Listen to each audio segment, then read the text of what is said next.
Hey guys, it's DT back to highlight another prototype from the XM Studios Batman Samurai line. Today we're going to be taking a look at Scarecrow. As you guys know, I love the creativity of this line. I love all the intricate details. So I'm really excited to be putting this guy together so I can see it all up close. From looking at all the pieces here on the table, I would say he is on par with all the others. So without further ado, let's go ahead and put this guy together.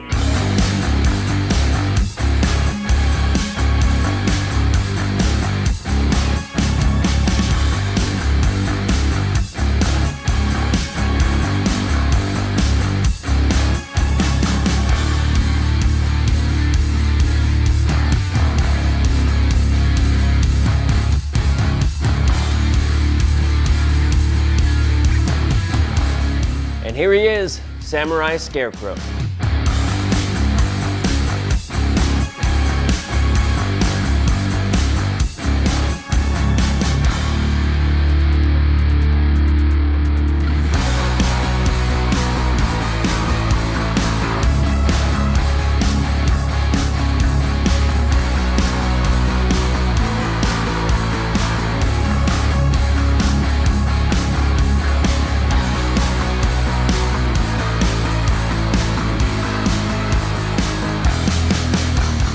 Okay, I got this guy all set up here. The build was pretty straightforward. It is a little bit fragile just because it is a prototype. Not all the engineering is there. It's missing some of the magnets, so some of the pieces are kind of just hanging on there by the skin of their teeth. But overall, this piece is very manageable. Not only is the Scarecrow not a huge guy, but the base is also pretty small too when you compare it to some of the other bases in this line. We also have a few switch outs here. We have an alternate portrait, and we have some empty hands. Right now, he's got things in his hands. We'll go over that in a bit, but let's go ahead and start off with the base. We have this reoccurring theme of the fallen temple. Here we have some more wooden ruins.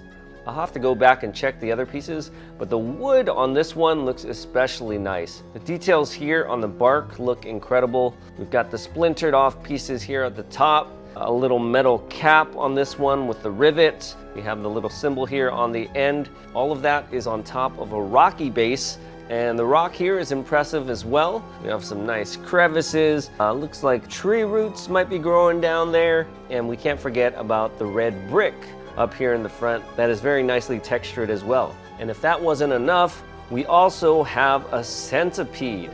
It's kind of squirming around the rock there. Very nicely painted red with the yellow legs. And we get this creature that is forming out of the smoke. Of course, this is an incarnation of Scarecrow's fear toxin, and it looks like it's some kind of humanoid samurai's bat. We have the very big ears on the sides, some very nice details down here on the forehead on the mask.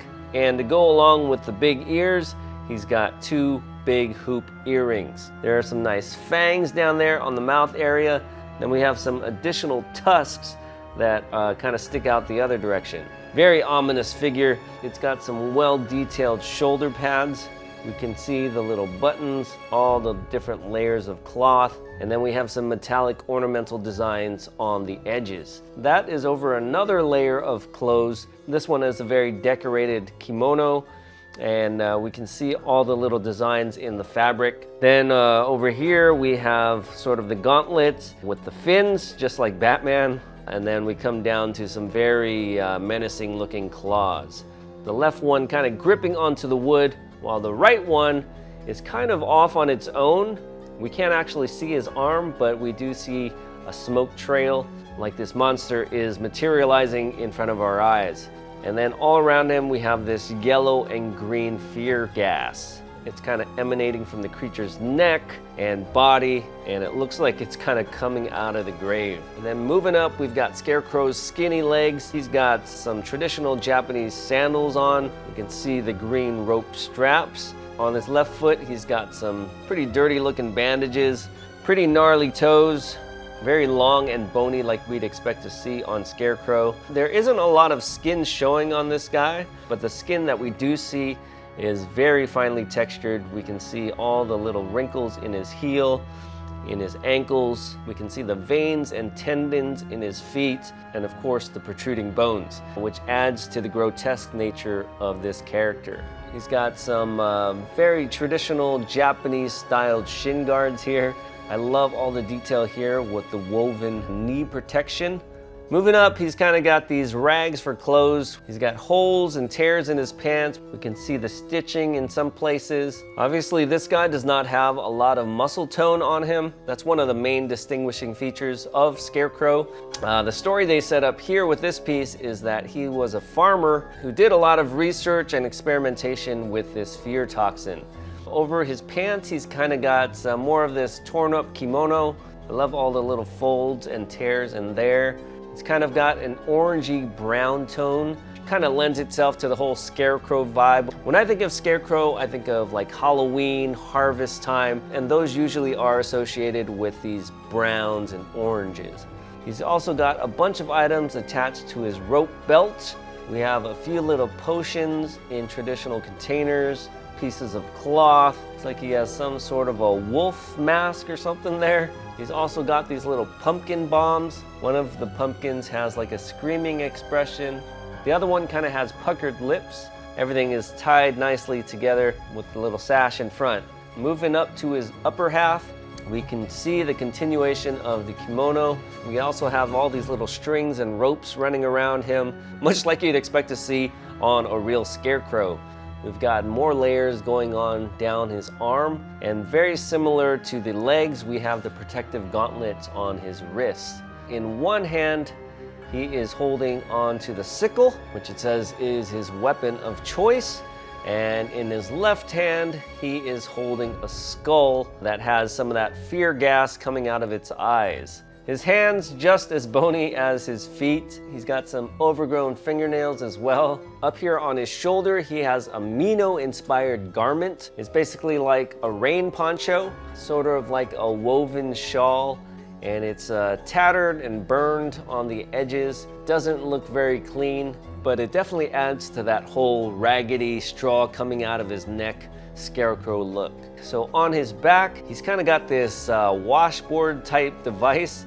It's like a flat board with straps on his shoulders, and attached to that are these two very heavy and detailed tanks.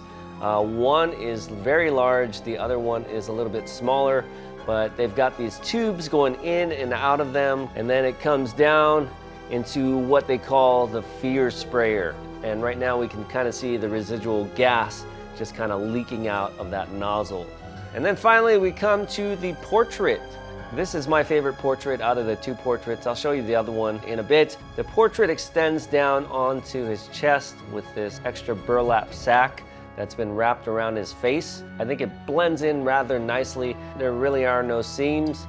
It kind of brings me back to the old Wizard of Oz movie with the Scarecrow, kind of like a sack for a face. He's kind of got a jade beaded necklace. I think it ties in nicely with the rest of the green in his outfit.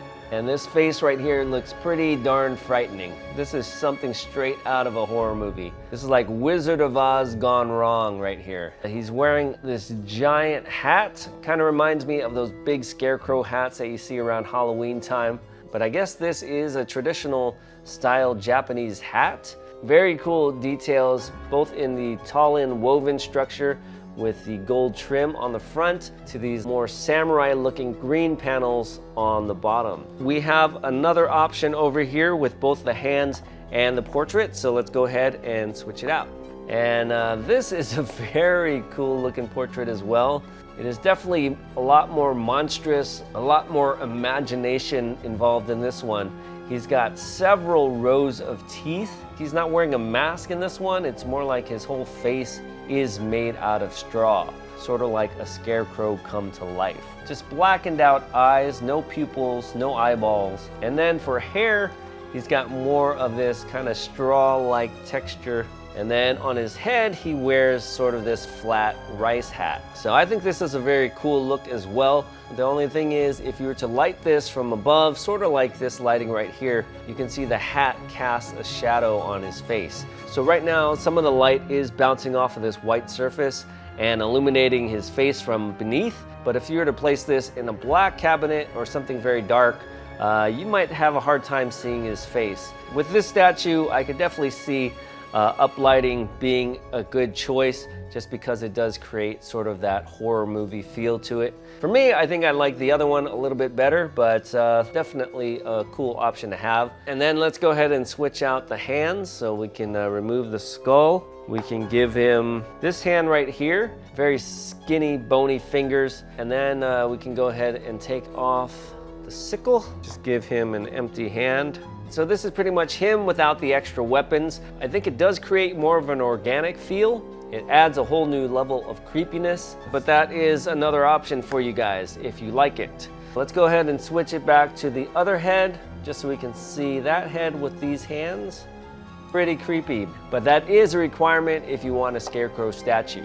Okay, so there you have it. That was the XM Studios Batman Samurai Scarecrow statue. It's available right now for worldwide pre-order. If you guys are interested in picking one up, I'll leave a link in the description down below. You could be the owner of one of these. I'm definitely going to be adding this to my collection. Let me know what you guys think in the comments down below. Thank you, XM Studios, for letting me check out this piece early. It definitely lived up to all my expectations. And as always, thanks for watching, and we'll see you guys next time. Bye-bye.